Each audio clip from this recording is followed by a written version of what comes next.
சுற்றுலா வருவதற்கு வசதியான புதுச்சேரி யூனியன் பிரதேசம், அந்த புதுச்சேரி யூனியன் பிரதேசத்துக்கு பல மாநிலத்தை சேர்ந்தவர்கள் இதை தேர்ந்தெடுத்து வர்றாங்க. அது ஒரு பெருமைக்குரியது. அதுவும் சுற்றுலா தலம் நிறைந்த இந்த பகுதியில் வருமானம் இந்த அரசாங்கத்துக்கு அதிகமாக கிடைக்குது. அதோட இந்த சுற்றுலா தலம் மேம்பாடு அடைவதற்கு மத்திய அரசுடைய நிதியை எங்களுடைய நாடாளுமன்றத்தில் பெற்று தருவார் என்ற நிலையில் அந்த நிதியை இந்த இடத்துல தராங்க. இன்னைக்கு சுற்றுலா எந்த அளவுக்கு மேம்படுகிறதோ அந்த அளவுக்கு இந்த மாநிலத்தினுடைய நிதி ஆதாரம் பெருகும். அதையும் எங்களுடைய சட்டமன்ற உறுப்பினர்கள் இங்கேயும் பேசுவாங்க, அனைத்து இந்திய அண்ணா திராவிட முன்னேற்ற கழக நாடாளுமன்றத்திலே குரல் கொடுப்பாங்க உங்களுக்காக. அதே போல இந்த புதுச்சேரி யூனியன் பிரதேசம் நீண்ட நாள் ஒரு கோரிக்கை, தனி மாநில அந்தஸ்து கிடைக்க வேண்டும் என்று. அதை பெறுவதற்கு அதிமுக கடுமையான முயற்சி எடுக்கும். மத்திய அரசோடு தொடர்பு கொண்டு இந்த புதுச்சேரி யூனியன் பிரதேசத்தை தனி அந்தஸ்துடைய மாநிலமாக உருவாக்குவதற்கு பாடுபடும் என்ற செய்தியும் இந்த நேரத்தில் தெரிவிக்க விரும்புகிறேன். அதோட இந்த மரியாதைக்குரிய அண்ணன் ரங்கசாமி அவர்கள் முதலமைச்சர் காலகட்டத்தில் கொரோனா வந்தது. தமிழ்நாட்டில் எப்படி வந்தது அதே மாதிரி இந்தியா முழுவதும் உலகம் முழுவதும் கொரோனா காலம்.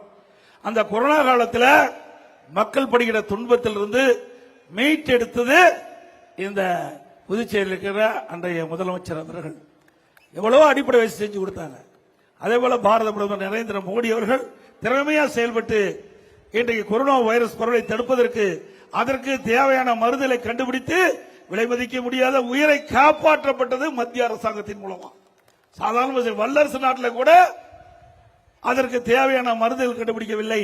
கொரோனா வைரஸ் பரவலை தடுப்பதற்கு தேவையான மருந்துகளை கண்டுபிடித்து இந்தியா மட்டுமல்ல வெளிநாட்டுக்கு அனுப்பி வச்சு வெளிநாட்டுக்கின்ற மக்களையும் காப்பாற்றிய பெருமை பாரத பிரதமர் நரேந்திர மோடி அவர்களுக்கு உண்டு.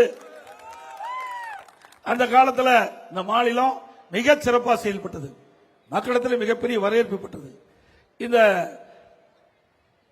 புதுச்சேரி யூனியன் பிரதேசம் கடற்கரை ஒட்டியது, அடிக்கடி புயலால் பாதிக்கப்படும்.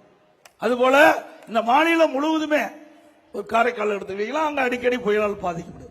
இப்படி புயலால் பாதிக்கப்படுகிற பொழுது விரைந்து வேகமா துரிதமா செயல்பட்டு அந்த புயலால் பாதிக்கப்பட்ட மக்களுக்கு தேவையான நிவாரண உதவிகள் அடிப்படை தேவைகளை நிறைவேற்றது கடந்த கால அரசாங்கம் என்பதை நேரத்தில் தெரிவிக்க விரும்புகிறேன். அதே போல இன்றைக்கு திராவிட முன்னேற்ற கழகம் நல்லா தெரியும், திரு ஸ்டாலின் நம்ம நாளைக்கு வருவார் நினைக்கிறேன் தேர்தல் பிரச்சாரத்துக்கு. அங்க கொள்ளையடிச்சது போக பத்தாதுன்னு இங்கேயும் வந்து கொள்ளையடிக்க பாக்குறாரு. தமிழ்நாட்டில் கலெக்ஷன் கமிஷன் கரப்ஷன் பல்லாயிரக்கணக்கான கோடி ஊழல், கொஞ்சம் லஞ்சம் கிடையாது. டாஸ்மாக்ல விட்டு பல்லாயிரக்கணக்கான கோடி ஊழல் புரிஞ்சிருக்காங்க. இங்கேயும் வர்றாங்க. இங்க மதுபான விற்பனை அதிகமா இருக்குது, கண்ணை உறுத்திக்கிட்டு இருக்குது ஸ்டாலினுக்கு. ஏன் அங்க அடிக்கிறது இங்க வந்து அடிக்க கூடாது புதுச்சேரியில அப்படின்னு திட்டமிட்டு இருக்காரு. பிரச்சாரத்துக்கு வருவாரு, உங்களுக்கு நன்மை செய்ய வரமாட்டாரு, உங்களுக்கு இங்க இருக்கின்ற நிதியை சுரண்டுவதற்கு வருவார் திரு ஸ்டாலின் அவர்கள். உஷாரா இருங்க, நீங்க விழித்துக் கொண்டா பிழைச்சுக்கலாம், இல்லாட்டி தமிழ்நாட்டில் நடக்கிற கதிதான் புதுச்சேரியிலையும் நடக்கும் என்பதை நீங்கள் எண்ணி பார்க்க வேண்டும். தமிழ்நாட்டில் ஆட்சி செய்யல, அது குடும்பத்துக்காக இருக்கின்ற கட்சி, மக்களுக்காக இருக்கின்ற கட்சி இல்ல, மக்களுக்காக பாடுபடுகின்ற கட்சி இல்ல திமுக. ஆகவே இந்த தேர்தல் முக்கியமான தேர்தல். ஏழைகை காங்கிரஸ் திமுகவும் கூட்டணி வச்சிருக்குது, ரெண்டு தானே கூட்டணி வச்சிருக்குது, ரெண்டு சேர்ந்து தானே போட்டியிடுது, தனித்தனியாவா? அப்படியே எனக்கு கூட்டணி அமைச்சிருக்கிறாங்கன்னு நினைக்கிறேன். அது ஒத்திருக்கு, தனித்தனியாவா பிச்சிட்டு இருக்கிறாங்க அவங்க. ஆக ஒரு குழப்பமான நிலையில தான் கூட்டணி இருக்குது. இந்தியா கூட்டணி ஸ்டாலின் சொல்லிட்டு இருந்தார், அதை மறந்துட்டார்.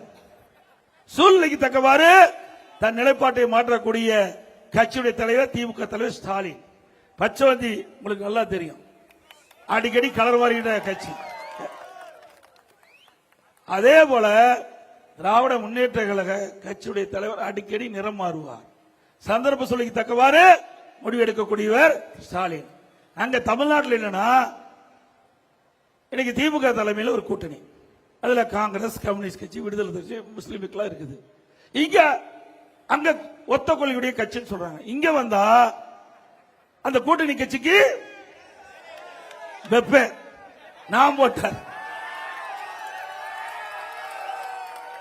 அங்க ஒத்த கொள்கையுடைய கட்சி அதே கம்யூனிஸ்ட் தான் இங்க இருக்குது. இங்க ஏதாவது வேற கம்யூனிஸ்ட் இருக்குதா? இந்தியா முழுவதும் வலது கம்யூனிஸ்ட், இடது கம்யூனிஸ்ட் ரெண்டு தாங்க இருக்குது. அவர்களுக்கு இங்க இடம் இல்ல. சுயநலவாதி திரு ஸ்டாலின் அவர்கள் சுயநலவாதி. தன் குடும்பத்தில் இருக்கின்றவர்கள் ஆட்சி அதிகாரத்துக்கு வர வேண்டும் என்று எண்ணுகின்ற தலைவர் திரு ஸ்டாலின், திரு கருணாநிதி அவர்கள். ஆகவே அங்கே வாக்குகள் சிதறக்கூடாது என்பதற்காக ஒத்த கொள்கையுடைய கட்சிகள் எல்லாம் இணைந்து தேர்தலை சந்திக்க சொல்றாரு. இங்க பாண்டிச்சேரிக்கு வந்தா அப்படியே அந்தர் பல்ட்டி அடிச்சு அவர்கள் வேற கூட்டணி அமைச்சிருக்கிறாங்க. அங்க ஒரு கொள்கை, இங்க ஒரு கொள்கை. இப்படி இரட்டை வேடம் போடுகின்ற கட்சி திமுக கட்சி. அதற்கு நீங்க வாக்களிப்பீங்களா? மக்களை சுருண்டுவதற்காக கட்சி நடத்திட்டு இருக்குது திமுக. மக்களை வாழ வைக்க இல்லை என்பதை நேரத்தில் தெரிவித்து, அதோட ஜூஜி ஸ்பெக்டர் ஊழல். கொடி பறக்குது பாத்தீங்களா? கொடி பறக்குதுல, எதுல பறக்குது? காத்துல பறக்குது. காத்த கண்ணுல பார்க்க முடியுதா? யாராவது பார்க்க முடியுமா? கண்ணுக்கு தெரியாத காற்றிலும் ஊழல் செய்கின்ற ஒரே கட்சி திமுக கட்சி. டூஜி ஸ்பெக்ட்ரம் அலக்கற்ற மத்தியில 1,74,000 கோடி கொள்ளையடிச்சு இன்றைக்கு நாட்டையே உலுக்கி விட்டது. இன்றைக்கு தமிழகத்தை மட்டும் கொள்ளையடிக்கல, இந்திய திருநாட்டில் இருக்கிற அத்தனை மாநிலத்திலும் தலைகுனிய வைத்த கட்சி திமுக கட்சி. இன்றைக்கு ஆளுகின்ற பொழுதே திராவிட முன்னேற்ற கழகம் மத்தியிலே ஆட்சி அதிகாரத்தில் இருக்கின்ற காலகட்டத்திலே அந்த துறையுடைய அமைச்சர் திரு கருணாநிதியுடைய மகள் சிறையிலே அடைக்கப்பட்டார். வரலாறு மறைக்க முடியாது. அப்படிப்பட்ட கட்சி திமுக கட்சி. ஒட்டுமொத்த மக்களுடைய வருவாயை சுரண்டிய கட்சி திமுக கட்சி. 1,74,000 கோடி கொல்ல இன்றைக்கு உலக நாடு முழுவதும் பரவி போச்சு. இவ்வளவு பெரிய ஊழல் இந்திய அளவில் நடக்கல, உலக அளவில் நடக்கல. அப்படிப்பட்ட உலக அளவில் நடந்த கட்சி திமுக கட்சி என்பதை மக்கள் உணர வேண்டும்.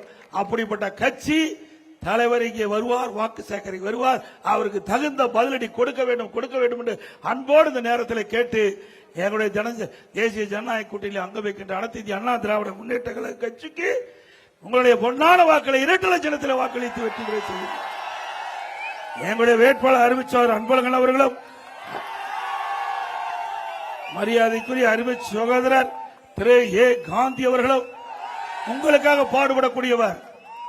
இந்த புதுச்சேரி யூனியன் பிரதேசத்தில் இருக்கின்ற மக்களுக்காக குரல் கொடுக்கின்றவர், எளிமையானவர், கூப்பிட்ட குரலுக்கு ஓடோடி வந்து மக்களுடைய பிரச்சனையை தீர்க்கக்கூடிய ஆற்றல் படைத்தவர், சட்டமன்றத்திலே எதிரிகளை ஓட விரட்டக்கூடிய ஆற்றல் மிக்கவர்.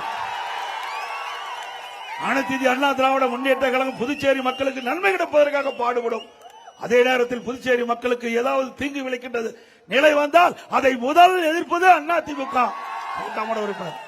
ஆகவே இந்த புதுச்சேரி யூனியன் பிரதேசம் மாநிலமாக வருவதற்கும், புதுச்சேரி மாநிலத்தில் இருக்கின்ற மக்களுக்கு, யூனியன் பிரதேசத்தில் இருக்கின்ற மக்களுக்கு தேவையான அடிப்படை வசதிகள் முழுமையாக நிறைவேற்ற எங்களுடைய கழக வெற்றி வேட்பாளருக்கு 2 லட்சத்தில் வாக்களித்து வெற்றி பெற செய்யுங்கள்.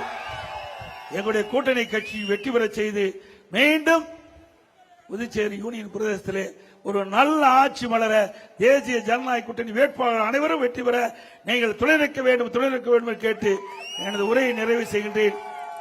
நன்றி, வணக்கம்.